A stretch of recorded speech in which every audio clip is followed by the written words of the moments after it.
lovely lot, welcome back or welcome in. I'm Artemis Game and today we're going to be ranking every episode of The Last of Us Season 1. There were 9 episodes in total and I can't believe I'm saying this, but I'm not basing this on how well each episode was adapted from the game. This way each episode has to stand on its own merit and all the episodes are equal. This video is full of spoilers for Season 1 of The Last of Us, so please don't watch this until you've watched that. Okay, with all the housekeeping out the way, let's dive in. We're starting with the worst to force you guys to watch to the end or to ruin the watch time of this video by skipping, but you're good people and good people don't do that. Anyway, 9th position is episode 7, Left Behind. It was a bit of a waste of screen time for me. I mentioned this a lot in my episode breakdown, but I thought this episode started strong and ended strong, but it was just filled with loads of meh stuff in the middle. I didn't think Riley was particularly likeable as a character and I didn't really care that she died. I cared about Ellie's perspective obviously, but we had Ellie's perspective on this subject in multiple different episodes. If they'd just expanded upon what had happened in smaller flashbacks or given Ellie more screen time to ruminate on Riley, then it would have fit in so much better. We would have also had more time to flesh out David's group and maybe include a little bit more action in the final episode. They also didn't include a scene where Riley turns, which sent me spiralling into the void because I'd been waiting for that moment for the whole damn episode. Not that I'm still angry or anything, but yeah, considering I did talk about a lot of negatives in this episode, it actually wasn't that terrible, which speaks to the quality of the show as a whole. Next up at number 8, we have episode 4, Please Hold My Hand. This episode sets up a lot of stuff which only half-heartedly is delivered upon in episode 5, which is just a bit rubbish. I remember making the breakdown for this video and being thoroughly bored. The episode wasn't particularly boring itself, but reflecting on it certainly was. There are definitely some great callbacks to the game that I loved, like the pun book and obviously Ellie finding the porn magazine in the back of the car. And there's also loads of cute little scenes between Joel and Ellie, really taking its time to develop their relationship. I really liked Melanie Linsky in this episode and I was looking forward to what she'd bring to the show. Spoiler, nothing. She brought nothing. Seriously, on reflection, this entire episode is just a whole bucket of poop. Fedra was overtaken, doesn't matter. Shot the only doctor, doesn't matter. Something bad under the floor, oh Jesus, yeah, that definitely matters. And I wish we'd steered more into the idea that this lady's ignorance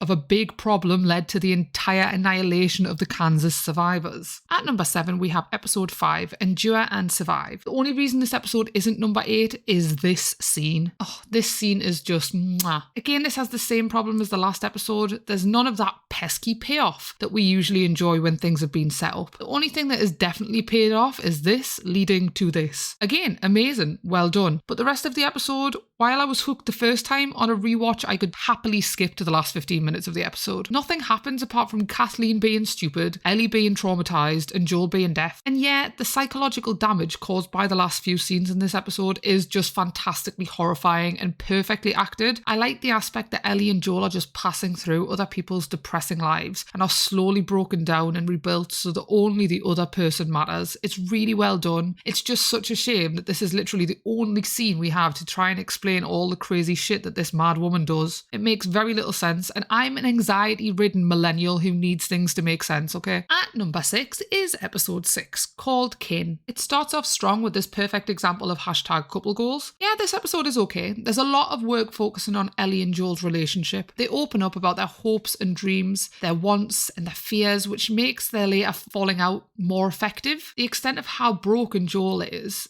really uncovered in this episode. Joel suffers several panic attacks throughout the episode, and while I wish they'd steered more into this, they don't, and I can't change that. Mental health can come and go, but untreated, it's usually chronic. And while you could argue that this season ends with a full-on psychological break from Joel, there is nothing after this episode to show how much he's suffering, apart from maybe this. But he still isn't cured. He would still be having panic attacks IRL. Other things that happened with this cracking scene between the two brothers. Ellie finds out who Sarah is, but really, the only reason the episode is placed here is for these two scenes. This one, where we see for the first time that Ellie actually means something to Joel, and this one where, like a proper psychologically stunted man, there is no way on God's green earth that he is going to be able to vocalise how he feels to a teenage girl. This scene is just amazing though. Really well acted by both Pedro and Bella. Overall, it's not a great episode, but there are a few key scenes which really do the heavy lifting here, which means for me it's not further down the list. At number 5, we have episode 8, When We Are in Need. Even saying the episode name gives me the ick. David is a truly unforgettable villain who honestly made me feel a bit bit sick, but makes show-only character Kathleen even more crap. We figured out quickly that he's in a religious cult, and I say religious cult, that's probably at best. He has loads of sheep that have ambiguous endings, but we really get what we need from this episode. Bad man is very bad man. Bad man wants Ellie. Bad man takes Ellie against her will. Bad man gets gently caressed with a machete 21 times. This episode also gives us our first teaser trailer of Psycho Joel and gives me a super fan boner. I like that the standard expectation is that Joel would save Ellie, but he didn't. This contributes so much to the fact that he will save her next time no matter what. This episode does a great job at showing us that the infected aren't the scariest thing out there. And this leads to a more philosophical question. Is humanity even worth saving at this point? With all the stuff I loved out the way, let's talk about what this absolutely definitely qualified writer would change. I wish there'd been more development of David's cult. There is a suggestion that they do know that they're actually eating people. Do they? Well, we'll never know, but it would be cool to investigate.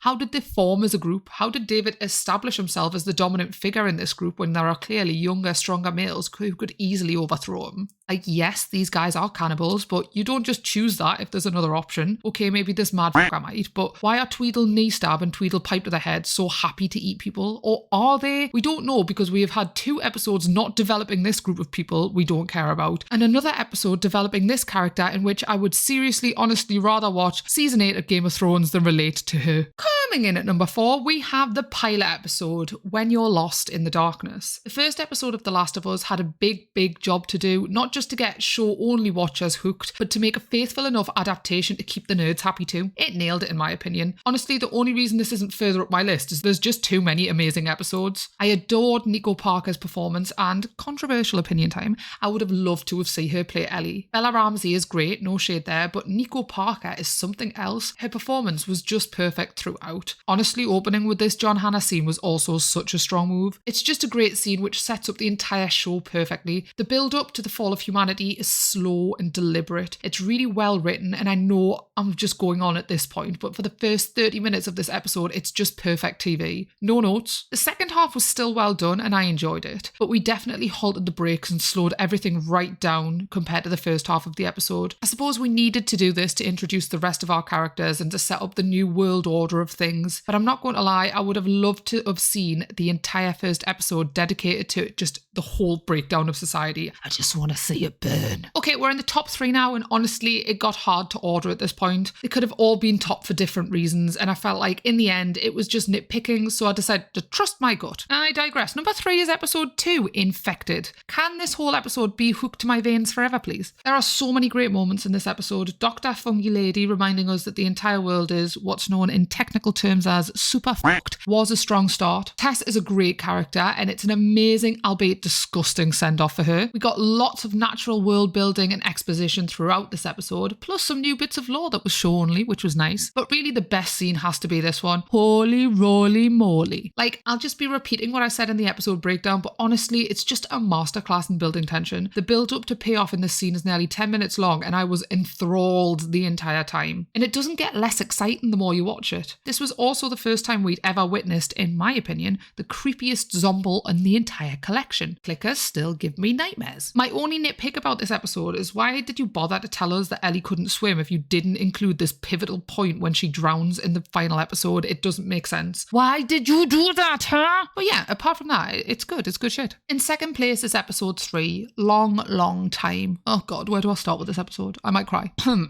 Okay, I'm ready. Ellie and Joel are not really in this episode, which is good because for reasons I've already whinged about in previous episodes, Ellie is stupid in this episode. So let's talk about why this is so high on the list. Well, it's these two, innit? This was a super controversial episode with people calling it filler and unimportant, and yeah, I see why people say that. After an 18th viewing, I can see that we probably didn't need this episode. The season could work without it. But also, cars can still move without brakes, but that doesn't mean you shouldn't include brakes in a car. It sort of changes the whole vibe of a car if you don't have brakes. You didn't need this episode, but the show would have been completely different without it. Realistically, there are no other what you'd consider happy endings in this show. Nowhere else are we going to see people living a long and happy life with someone that they love and then go out on their own terms in a dystopian world. I said earlier that I like how you follow Ellie and Joel as they travel through people's lives, and this was another example of this. While Bill and Frank weren't directly linked to Ellie and Joel, their deaths pushed these characters forward, particularly pushing Joel to a place of protectiveness for Ellie. It's just a great standalone story. It's sad because I feel like Left Behind Behind could have been as fantastic as Long Time, but Left Behind feels hollow and boring, and this feels real. I mourned terribly for the deaths of Bill and Frank. This is a beautiful and moving episode which encapsulates all of the different themes we see throughout the season,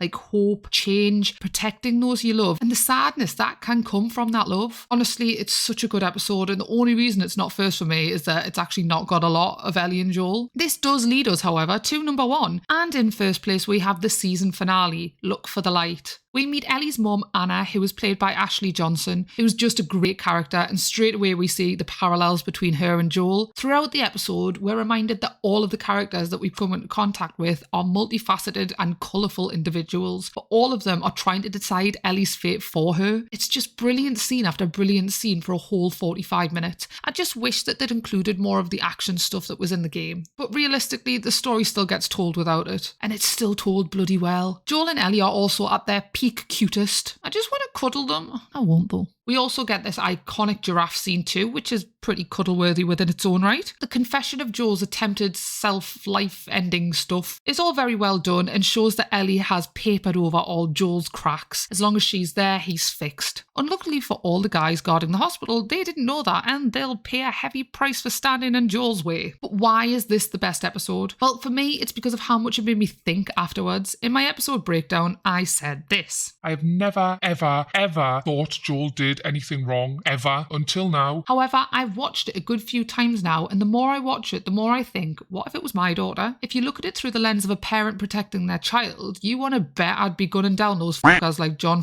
Marston. I love the questions it brings up. Did Joel do the right thing? Or did Marlene? What would Anna have said about it? Or better yet, what would Ellie have said about it? We don't know, and we never will. Every decision was handled so poorly by every character, and the consequences were swift and devastating. The shooting montage was beautifully horrible, and yes, I still think this was Abby, even though you lot seem to want to tell me that this shadowy figure is a fully grown adult because there's no way teenagers can be tall and built when they're wearing a heavy jacket. Fight me. The end of this episode left me and many others screaming at the screen and ended the season perfectly. We know that Ellie deep down does not believe what Joel's saying. You can tell by the look on her face. This ending simultaneously finished the story but also gave us this weird, not cliffhanger.